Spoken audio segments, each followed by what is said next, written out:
പൊന്നാനിയിൽ വീട്ടമ്മയെ പോലീസ് ഉദ്യോഗസ്ഥർ പീഡിപ്പിച്ചെന്ന പരാതിയിൽ ഹൈക്കോടതിയുടെ നിർണായക ഇടപെടൽ. അതിജീവിത മലപ്പുറം എസ്പിക്ക് നൽകിയ പരാതിയിൽ എന്ത് നടപടി സ്വീകരിച്ചു എന്ന റിപ്പോർട്ട് ഹൈക്കോടതിയിൽ സമർപ്പിക്കണം. അതിജീവിതയുടെ സ്വകാര്യ അന്യായ ഹർജിയിൽ എന്ത് നടപടി സ്വീകരിച്ചു എന്ന റിപ്പോർട്ട് പൊന്നാനി 1ാം ക്ലാസ് ജുഡീഷ്യൽ മജിസ്ട്രേറ്റും നൽകണം. മലപ്പുറം മുൻ SP സുജിത് ദാസ്, തിരൂർ മുൻ DYSP VV ബെന്നി, പൊന്നാനി മുൻ SHO വിനോദ് എന്നിവരാണ് ആരോപണ വിധേയർ. റിപ്പോർട്ടറാണ് അതിജീവിതയുടെ വെളിപ്പെടുത്തൽ പുറത്തുകൊണ്ടുവന്നത്. Reporter impact. അതിജീവിതയുടെ പരാതിയിൽ FIR രജിസ്റ്റർ ചെയ്യാതെ പ്രാഥമിക അന്വേഷണവുമായി മുന്നോട്ടു പോകുന്ന മലപ്പുറം പോലീസിന് കനത്ത തിരിച്ചടിയാണ് ഹൈക്കോടതിയിൽ നിന്നുണ്ടായത്. മുതിർന്ന പോലീസ് ഉന്നതർക്കെതിരായ പരാതി അട്ടിമറിക്കാനായിരുന്നു പോലീസ് നീക്കം. പരാതിയിൽ FIR രജിസ്റ്റർ ചെയ്യാതെ മൊഴിയെടുക്കൽ യഥേഷ്ടം തുടരുകയായിരുന്നു. ഇതിനെതിരെയാണ് അതിജീവിതയുടെ അഭിഭാഷകൻ ഹൈക്കോടതിയെ സമീപിച്ചത്. പ്രാഥമിക അന്വേഷണം നടത്തുന്നത് അഭിഭാഷകൻ കോടതിയെ അറിയിച്ചു. മലപ്പുറം SPക്ക് കൊടുത്ത പരാതിയിലും ഒരു നടപടിയും ഉണ്ടായില്ലെന്ന് അഭിഭാഷകൻ പറഞ്ഞു.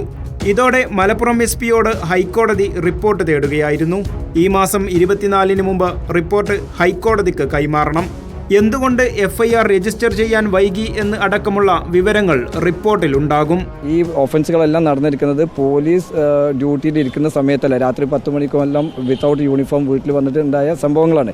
അതുകൊണ്ട് തന്നെ ആ പ്രൊവിഷൻ ഇവിടെ അപ്ലിക്കബിൾ അല്ല. Magistrate should have directed to register the FIR എന്നുള്ളതാണ്. ഇത് രണ്ടും കോടതി പ്രൈമ ഫേഷ്യേ നമ്മൾ പറയുന്ന ആർഗ്യുമെന്റിൽ ദർ ഇസ് സം ഫോഴ്സ് എന്ന് കണ്ടിട്ടാണ് ഇന്ന് റിപ്പോർട്ട് വെച്ചിരിക്കുന്നത്. 24-ാം തീയതി റിപ്പോർട്ടിന് വേണ്ടി വെച്ചിട്ടുണ്ട്. പ്രാഥമിക അന്വേഷണത്തിന്റെ മറവിൽ നാട്ടുകാർക്ക് മുന്നിൽ സ്വകാര്യത തന്നെ ഹനിക്കുന്ന രീതിയിൽ പോലീസ് അതിജീവിതയുടെ മൊഴിയെടുത്തു.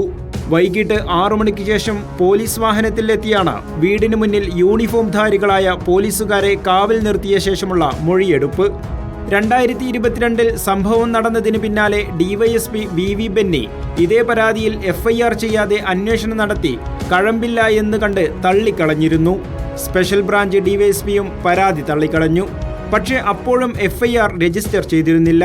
ഈ പശ്ചാത്തലത്തിലാണ് അതിജീവിത ഹൈക്കോടതിയിൽ എത്തിയതും ഹൈക്കോടതിയുടെ നിർണായക ഇടപെടൽ ഉണ്ടായതും.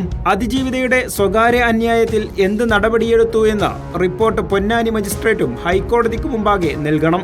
കേസിലെ ആരോപണ വിധേയൻ SP Sujith Das സസ്പെൻഷനിലും VV ബെന്നിയും CI വിനോദും സർവീസിൽ തുടരുകയാണ്. റിപ്പോർട്ടർ, മലപ്പുറം.